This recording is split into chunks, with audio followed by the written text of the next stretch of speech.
अस्सलाम वालेकुम स्टूडेंट्स, कैसे हैं आप सब। मेरा नाम है बिस्मा अस्कर और आप और मैं यहाँ मिलकर पढ़ रहे हैं केमिकल इक्विलिब्रियम, जो है हमारी बुक का फर्स्ट चैप्टर। इसमें रिवर्सिबल और इरिवर्सिबल रिएक्शंस की हमने थोड़ी सी बात की थी पिछले लेक्चर में। आज के इस लेक्चर में हम बात करेंगे और देखेंगे कि कौन सी एग्जांपल्स हैं जिससे हमें ज्यादा क्लियर हो जाता है कि रिवर्सिबल रिएक्शन और इरिवर्सिबल में डिफरेंस क्या है।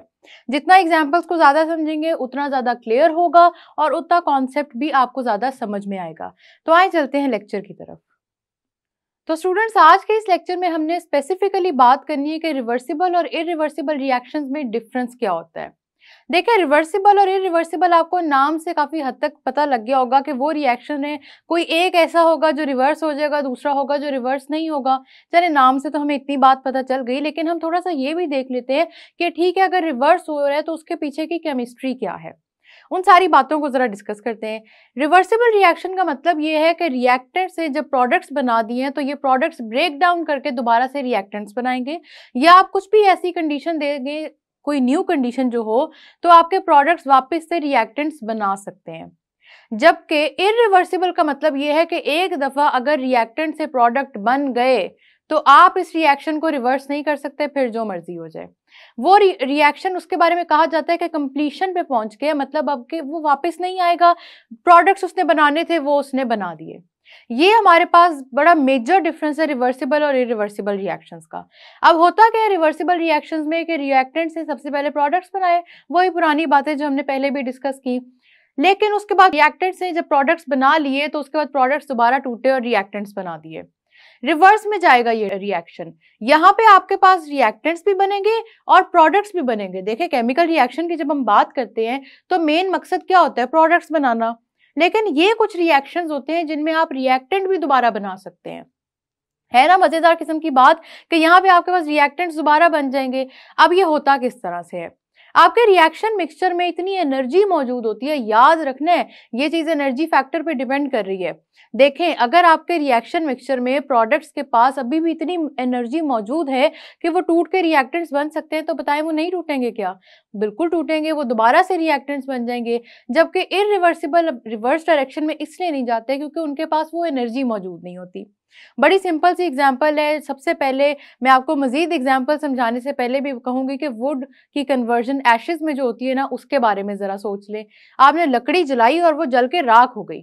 अब मुझे बताइए, इन एशेज को आप वुड में कन्वर्ट कर सकते हैं? ऐसे रिएक्शंस हैं इरिवर्सिबल। और रिवर्सिबल वो होंगे जो रिवर्स डायरेक्शन में जा सकते हैं। तो रिवर्सिबल रिएक्शंस की ना स्टूडेंट्स, दो डायरेक्शंस होती हैं। एक तो जब रिएक्टेंट से प्रोडक्ट बनेगा तो इसको कहते हैं फॉरवर्ड डायरेक्शन, और जब प्रोडक्ट से रिएक्टेंट बनेंगे उसे कहते हैं रिवर्स डायरेक्शन। समझ में आ रही है बात कि आपके पास इरिवर्सिबल में कोई डायरेक्शन नहीं है, रिएक्टेंट से प्रोडक्ट बने, कहानी खत्म। लेकिन रिवर्सिबल रिएक्शंस में आपके पास दो डायरेक्शंस हैं। अभी प्रोडक्ट्स तो बनेंगे लेकिन प्रोडक्ट्स फिर से ब्रेक डाउन करेंगे और रिएक्टेंट्स बन जाएंगे।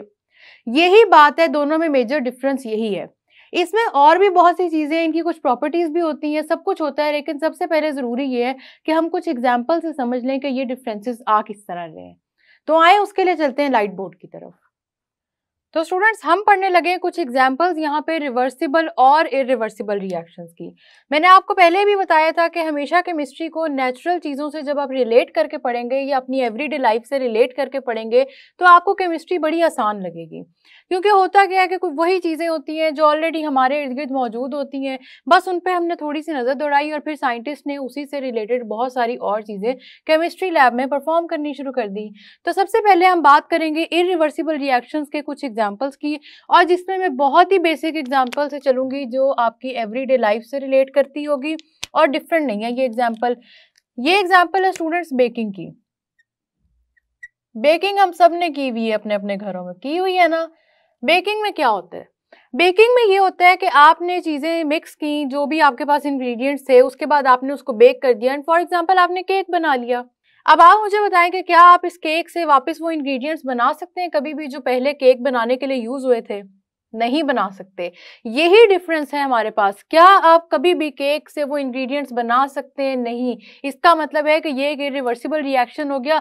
बेकिंग से फॉर एग्जांपल आपका प्रोडक्ट था केक, तो अब ये रिएक्शन क्योंकि रिवर्स डायरेक्शन में नहीं जा सकता, ठीक है, चाहे आपने उसके अंदर जो मर्जी मिक्स किया था, एग्स मिक्स किए थे, मिल्क मिक्स किया था, मैं सारे के सारे तो अब आपको रिएक्टेंट्स नहीं बताऊंगी कि केक किस चीज से बनता है, लेकिन मैं आपको ये जरूर बता सकती हूँ कि आप केक को कभी भी वापस कन्वर्ट नहीं कर सकते।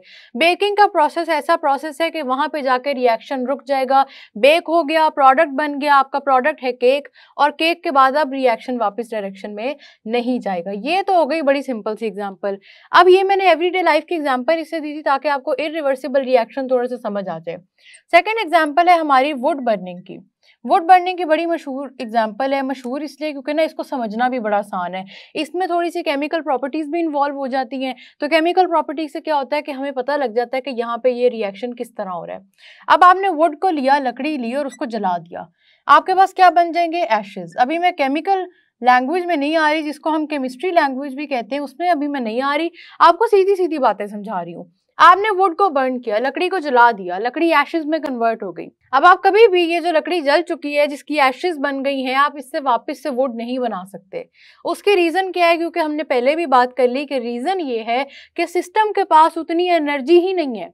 इसलिए हम कहते हैं कि ये रिएक्शन ऑलमोस्ट इम्पॉसिबल है, इम्पॉसिबल टू रिवर्स है, ठीक है। आप इसको रिवर्स नहीं कर सकते। आप जिस तरह केक से वापस उसके इंग्रेडिएंट्स नहीं बना सकते, वैसे ही एशेज से वापस वुड नहीं बना सकते।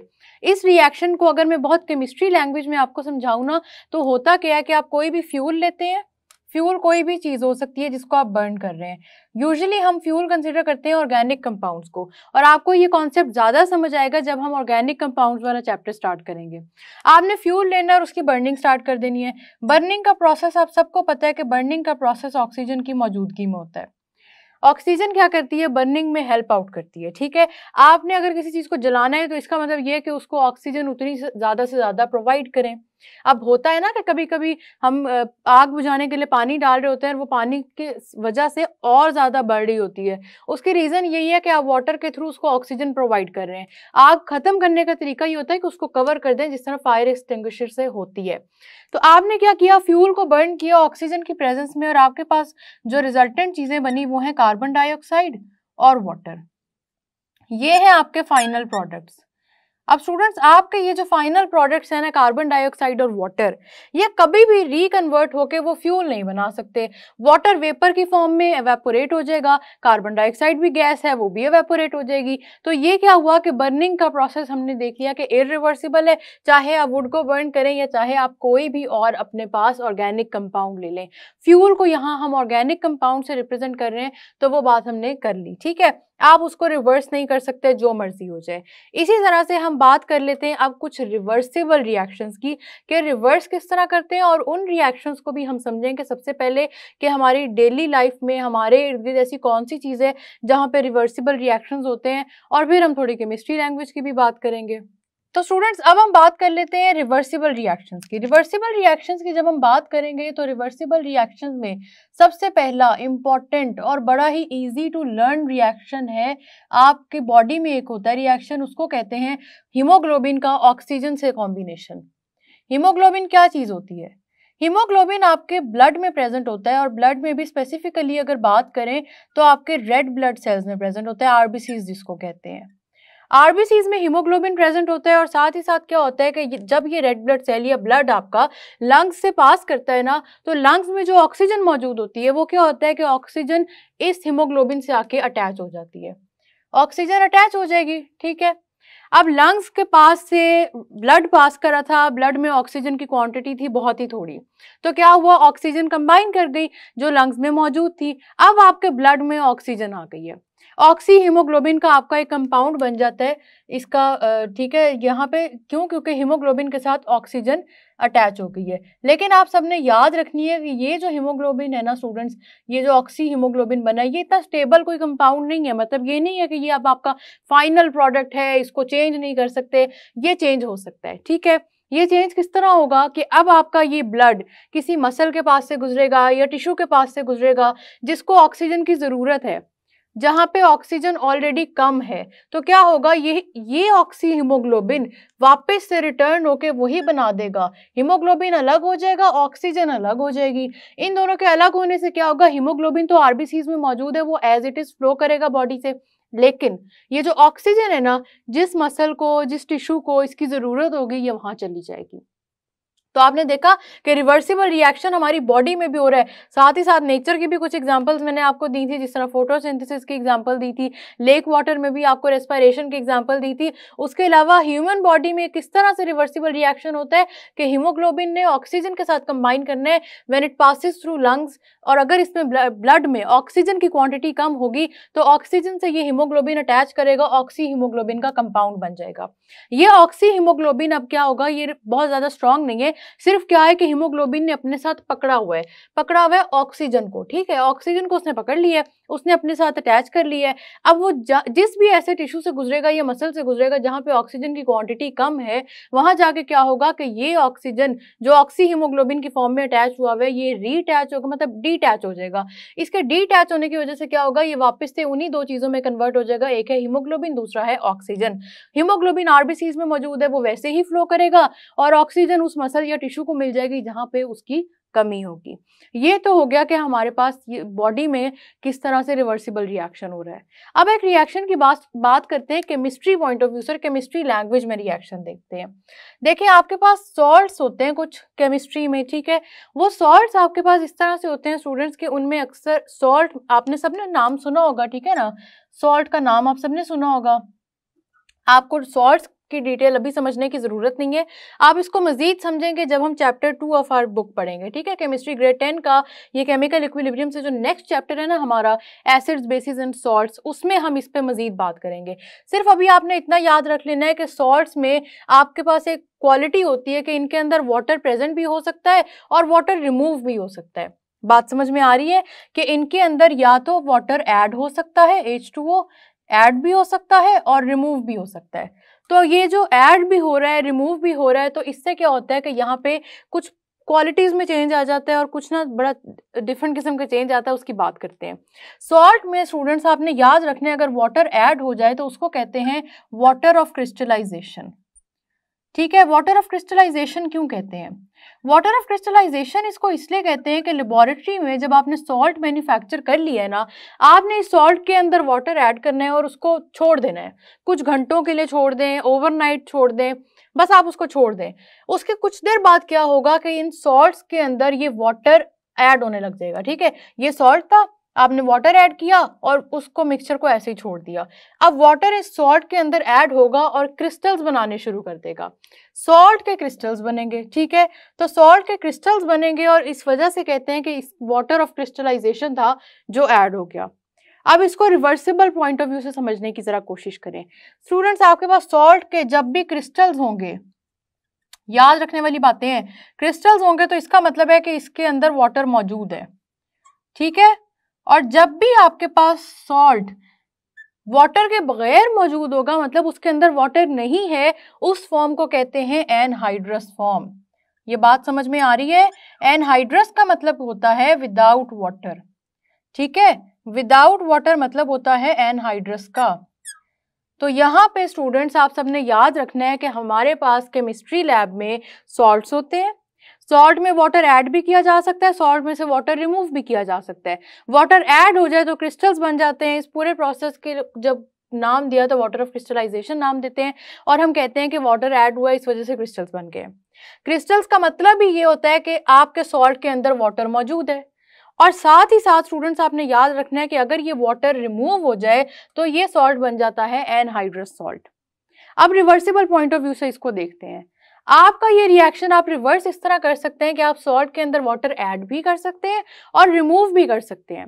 मतलब वही वाटर पहले आपने ऐड कर दिया फिर रिमूव कर दिया, साथ ही साथ आप उसको री ऐड भी कर सकते हैं, दोबारा ऐड कर देंगे, ठीक है। इसकी हम एक एग्जांपल समझने की कोशिश करते हैं और एग्जांपल के लिए हम लेंगे कॉपर सल्फेट के क्रिस्टल्स, ठीक है। कॉपर सल्फेट हमने लिया और कॉपर सल्फेट के क्रिस्टल्स में स्टूडेंट्स आपके पास ये इस तरह से वाटर अटैच होता है। डॉट रिप्रेजेंट कर रहा है कि वाटर इसके साथ अटैच है और 5 का मतलब है कि 5 वाटर मॉलिक्यूल्स अटैच्ड हैं। केमिस्ट्री पॉइंट ऑफ व्यू से बात कर रहे हैं, लेकिन केमिकल रिएक्शन से आपने घबराना नहीं है। केमिकल रिएक्शन अगर समझ आ जाए ना तो केमिकल रिएक्शंस बहुत इजी होते हैं। कॉपर सल्फेट सॉल्ट है आपका, उसके अंदर हमने वाटर ऐड किया हुआ है, ऑलरेडी उसके क्रिस्टल्स बने हुए हैं, ठीक है। क्रिस्टल्स बने हुए हैं तो हमने उसमें वाटर शो करना है। अब हमने सॉल्ट में वाटर शो करना है, वो किस तरह करेंगे? वो ऐसे करेंगे कि आप उसके साथ डॉट और 5H2O लगा देंगे। हम क्या बात करें, मैं एक दफा रिपीट कर देती हूँ, हम ले रहे हैं सॉल्ट कॉपर सल्फेट का, और कॉपर सल्फेट के सॉल्ट में हम ये शो कर रहे हैं कि इसके क्रिस्टल बने हुए हैं। क्रिस्टल बनने का मतलब है उसके अंदर वाटर मौजूद है। वाटर मौजूद है तो हमने किस तरह से उसको रिटन फॉर्म में दिखाना है कि हमने क्या करना है, डॉट लगा देना है और साथ जितने वाटर मॉलिक्यूल्स उसके क्रिस्टल्स बना रहे हैं हमने उतने वाटर मॉलिक्यूल्स का नंबर लिख देना है। ये बात समझ में आ गई? अब क्या होगा कि आप अगर इस सॉल्ट को हीट अप करेंगे, हीट अप करने से क्या होगा, डिहाइड्रेशन होगी। डिहाइड्रेशन का क्या मतलब होता है? उसका मतलब यही होता है रिमूवल ऑफ वाटर। आप इसको हीट अप करेंगे तो स्टूडेंट्स आपके पास सॉल्ट अलहदा हो जाएगा ये कॉपर सल्फेट का, और साथ ही साथ आपके पास वाटर अलहदा हो जाएगा। ये बात समझ में आ रही है? ये आपने वन साइड ऑफ रिएक्शन देख लिया। हम कहते हैं जब भी रिएक्टेंट से प्रोडक्ट साइड पे रिएक्शन जाता है वो फॉरवर्ड डायरेक्शन होती है। ठीक है, ये अब आपने देख ली फॉरवर्ड डायरेक्शन कि आपने कॉपर सल्फेट के क्रिस्टल को हीट अप किया तो कॉपर सल्फेट और वाटर अलहदा हो गया। जब भी मैं आपसे कहूं या कोई भी आपसे कहे कि आपके पास सॉल्ट के क्रिस्टल्स मौजूद हैं तो आपने याद रखना है कि इसका मतलब है उस सॉल्ट के अंदर वाटर ऐड हुआ है। और जब भी आपसे कोई कहे कि एनहाइड्रस सॉल्ट प्रेजेंट है तो याद रखना है कि एनहाइड्रस का मतलब है कि उसके अंदर से वाटर रिमूव हुआ है। ये फर्क समझ में आया कि सॉल्ट क्रिस्टल्स में क्या फर्क है और एनहाइड्रस सॉल्ट में क्या फर्क है? हाइड्रस का मतलब होता है वाटर, ठीक है, और एन का मतलब होता है रिमूवल। तो ये नाम में इसके जाहिर हो रहा है। ये बात आप सबको समझ में आ गई? ठीक है, अब हमने क्या किया कि कॉपर सल्फेट सॉल्ट लिया, उसके क्रिस्टल्स हमारे पास ऑलरेडी मौजूद थे, उसको हीटअप किया और हमने उसके अंदर से वाटर रिमूव कर दिया। अब इसको रिवर्स डायरेक्शन में लेके आना है। रिवर्स डायरेक्शन का मतलब ये है कि आपने इसको ये जो क्रिस्टल फॉर्म से एनहाइड्रस फॉर्म में कन्वर्ट किया है ना, अब आप ये करें कि इसको एनहाइड्रस से वापस से क्रिस्टल फॉर्म में लेके आए। अब वो किस तरह से होगा? वो वैसा ही होगा जैसे मैंने आपको पहले भी बताया हुआ कि सिस्टम को जो हीट दे रहे हैं ना वो रोक दें। सिस्टम को हीट देनी रोक दें क्योंकि वो उसकी वजह से डिहाइड्रेशन हो रही है। तो डिहाइड्रेशन को रोकें और उससे होगा क्या कि वाटर और सॉल्ट को एक जगह पे रख के कूल डाउन होने दें। ठीक है, आपने इन दोनों को इकट्ठा करके कूल डाउन होने देना है। जब ये कूल डाउन होंगे ना स्टूडेंट्स तो होगा ये कि आपके पास ये वाटर वापस से रीअटैच होने लग जाएगा। ये रीअटैच होगा तो रीअटैच होते ही ये इसी फॉर्म में आ जाएगा जिसमें ये ऑलरेडी प्रेजेंट था, क्रिस्टल फॉर्म में, और वो हमने डॉट से रिप्रेजेंट की थी। ये बात समझ में आई? अब रिवर्सिबल रिएक्शन का स्टूडेंट्स एक बड़ा मजेदार, इनकी ना बहुत ही इंटरेस्टिंग प्रॉपर्टी ये है कि रिवर्सिबल रिएक्शंस में कुछ ऐसे चेंजेस आते हैं जिससे पता लग जाता है कि रिएक्शन रिवर्स हो रहा है। अब वो चेंजेस क्या है? सबसे पहले तो मुझे बताएं, आप खुद सोचें बल्कि, कि अगर आपके किसी रिएक्शन में कलर का चेंज आ रहा है, रिएक्टेंट का कलर और था, प्रोडक्ट का कलर और था, तो क्या आपको समझ नहीं आ जाएगी कि ये रिएक्शन बन रहा है? जिस तरह देखें वुड और एशेज में डिफरेंस है ना, वुड को देख के आप समझ जाएंगे ये रिएक्टेंट है, एशेज को देख के आप समझ जाएंगे कि ये प्रोडक्ट है। इसी तरह से आपके केमिस्ट्री के जो केमिकल्स होते हैं उनमें भी ऐसे चेंजेस आते हैं। अब यहाँ पे जिस चेंज की हमने बात करनी है वो है कलर का चेंज। कॉपर सल्फेट क्रिस्टल्स का कलर होता है लाइट ब्लू, ठीक है, कॉपर सल्फेट क्रिस्टल्स का कलर होता है लाइट ब्लू। ये बात आप सबने याद रखनी है। कॉपर सल्फेट के जो क्रिस्टल्स होते हैं ना, इनका कलर होता है लाइट ब्लू। तो आपने क्रिस्टल लिए कॉपर सल्फेट के, आपने उनको जब देखा तो उनका कलर था लाइट ब्लू। अब आपने इसको हीट अप करना शुरू कर दिया, डिहाइड्रेशन शुरू कर दी, एनहाइड्रस फॉर्म में जैसे जैसे ये कॉपर सल्फेट कन्वर्ट होगा ना तो क्या होगा कि कलर हो जाएगा वाइट। आप देखेंगे कि आपको पता लग जाएगा देखते साथ कि वाटर रिमूव हो गया। एक तो वाटर रिमूवल कैसे पता चलेगा कि वाटर अलहदा हो जाएगा, पानी अलहदा होकर कंटेनर में जमा हो जाएगा, तो वो वैसे भी नजर आ जाएगा। ये देखें ना, अगर आपने किसी रिएक्शन मिक्सचर में, जिस तरह बीकर में हमने ये रिएक्शन करवाया और हमने यहाँ पे क्या किया कि हीट प्रोवाइड की उस सॉल्ट को, तो अब जब वाटर अलग होगा तो वो इस तरह वाटर की फॉर्म में आपको नजर आने लग जाएगा, सॉल्ट अलहदा से पड़ा रह जाएगा। वैसे तो ये केमिस्ट्री लैब में रिएक्शन करवाएं तो आप डिफरेंट टेस्ट ट्यूब लेते हैं, फिर उसको बीकर से कनेक्ट करते हैं। मैं आपको बहुत सिंपल तरीके से बता रही हूँ कि जैसे जैसे इस सॉल्ट के अंदर से वाटर निकलेगा ना, ये वाटर इस तरह से आपको नजर आने लग जाएगा। एक तो फर्क ये हो गया क्योंकि क्रिस्टल में वो पानी इस तरह से नजर नहीं आएगा जैसे पानी आपको ग्लास में नजर आता है। क्रिस्टल में तो वो क्रिस्टल्स बने होंगे, क्रिस्टल्स भी किस तरह के होंगे, क्रिस्टल आप यूं समझ लें इस तरह करके कोई क्रिस्टल्स होंगे और वो बने होंगे, वो आपको उनमें फर्क नजर नहीं आएगा। लेकिन जैसे ही आप हीट अप करेंगे, ये पानी निकलेगा ना, तब जाके आपको वो वाटर लिक्विड फॉर्म में नजर आएगा। अब क्या हुआ कि वाटर जब निकल रहा था तो लाइट ब्लू कलर से वो व्हाइट कलर में कन्वर्ट होता गया। अब व्हाइट में वो जो कन्वर्ट हुआ ना, आपको पता लग गया एनहाइड्रस फॉर्म में चला गया, इसका वाटर खत्म हो गया इसके अंदर से। दोबारा आपने क्या किया कि आपने वाटर को और क्रिस्टल्स को पड़ा रहने दिया और हीट रिमूव कर दी, ताकि क्या हो कि ये मिक्सचर कूल डाउन करे और वाटर दोबारा से सॉल्ट के अंदर जाए। वाटर जब सॉल्ट के अंदर दोबारा जाएगा तो जो कलर वाइट था वो दोबारा लाइट ब्लू कलर अपीयर होने लग जाएगा। फर्क समझ आ रहा है आपको कि कैसे रिवर्सिबल रिएक्शंस में फर्क पता चलता है? ऐसे फर्क पता लग रहा है कि कलर का डिफरेंस आ रहा है। कलर का डिफरेंस कैसे आ रहा है? कलर का डिफरेंस कुछ इस तरह से आ रहा है कि लाइट ब्लू कलर कन्वर्ट हो रहा है वाइट में, वाइट कन्वर्ट हो रहा है लाइट ब्लू में। तो ये कलर का जब डिफरेंस आता है आपको पता लग जाता है कि क्या हो रहा है। लाइट ब्लू कलर मैंने आपसे कहा क्रिस्टल्स का होता है, तो क्रिस्टल का आपको पता लग जाएगा इसमें वाटर है। व्हाइट कलर मैंने आपसे कहा एनहाइड्रस फॉर्म में होता है, तो अगर व्हाइट कलर आ गया तो आपको पता लग जाएगा कि ये क्या है, विदाउट वाटर। ये तो हमने बात कर ली एक तरह के क्रिस्टल्स की। दूसरे हमारे पास क्रिस्टल्स होते हैं कोबाल्ट क्लोराइड के। दो एग्जांपल्स इससे दे रही हूँ क्योंकि ना जब भी हम एक चीज की दो एग्जांपल्स पढ़ते हैं या दो तीन पढ़ लेते हैं ना, तो हमें वो कॉन्सेप्ट बड़े अच्छे तरीके से क्लियर हो जाता है। अब यहाँ पे क्योंकि मेरे पास जगह नहीं है, मैं आपको यहाँ बल्कि यहाँ पे आपको ये रिएक्शन शो करवाती हूँ। देखें, क्रिस्टल्स है और ये इसके ऊपर और नीचे मैंने दो रिएक्शन लिखे होंगे तो आपको ना याद रहेगा। नीचे हमने कॉपर सल्फेट के क्रिस्टल्स की बात की हुई है। इसी जो हमारा जनरल रिएक्शन है ना, ये वाला क्रिस्टल्स टू एनहाइड्रस फॉर्म, इसके ऊपर अब मैं कोबाल्ट क्लोराइड के लिख रही हूँ। कोबाल्ट क्लोराइड के आपने क्रिस्टल्स लेने हैं स्टूडेंट्स, और कोबाल्ट क्लोराइड के क्रिस्टल्स कुछ इस तरह से प्रेजेंट होते हैं। डॉट 6H2 रिप्रेजेंट कर रहा है कि इसके अंदर 6 वाटर मॉलिक्यूल्स या 6 वाटर ऑफ क्रिस्टलाइजेशन प्रेजेंट है। समझ में आया? कोबाल्ट क्लोराइड में 6 वाटर ऑफ क्रिस्टलाइजेशन प्रेजेंट है। ये आपको इस तरह से इंडिकेशन मिल गई।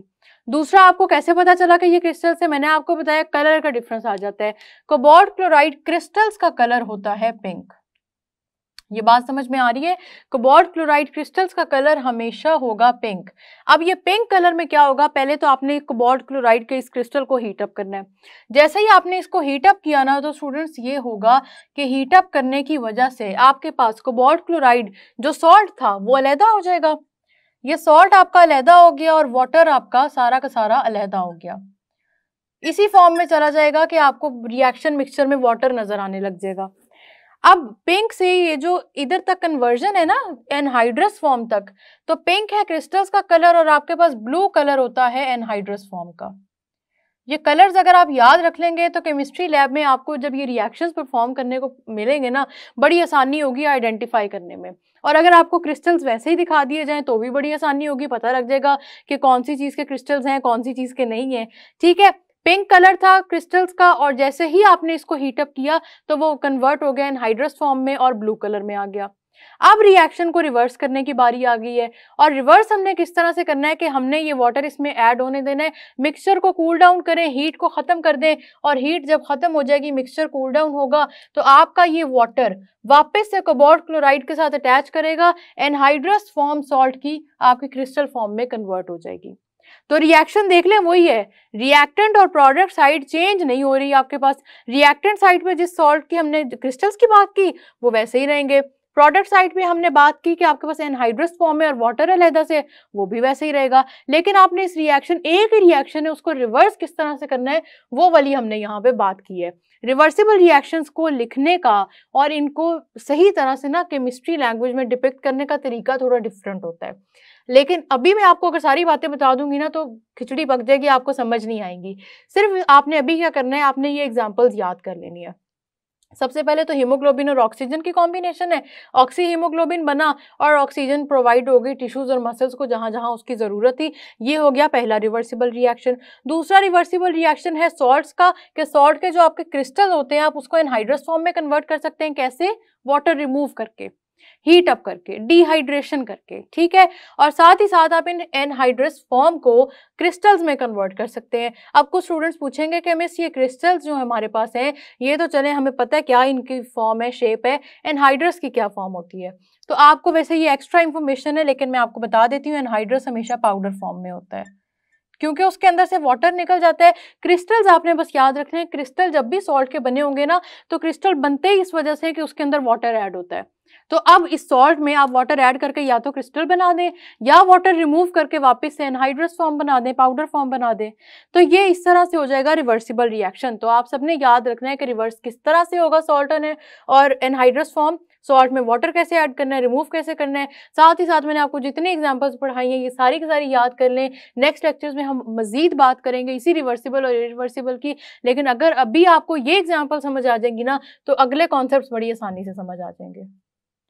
तो स्टूडेंट्स, मैंने आपको जितनी एग्जाम्पल समझाई हैं, आई होप कि आपको वो सारी की सारी एग्जाम्पल समझ में आ गई होंगी। वो सारी की सारी एग्जाम्पल्स की एक दफ़ा दोबारा प्रैक्टिस कर लें, क्योंकि ये कुछ कॉन्सेप्ट्स हैं जो यहाँ पे आके सिर्फ एंड नहीं हो जाते, ये आगे भी हमारे काम आएंगे, बाकी केमिस्ट्री के चैप्टर्स में भी काम आएंगे। तो इनकी प्रैक्टिस करें, इनको रिवाइज करें। आप और मैं मिलेंगे नेक्स्ट लेक्चर में, तब तक के लिए अल्लाह हाफिज़।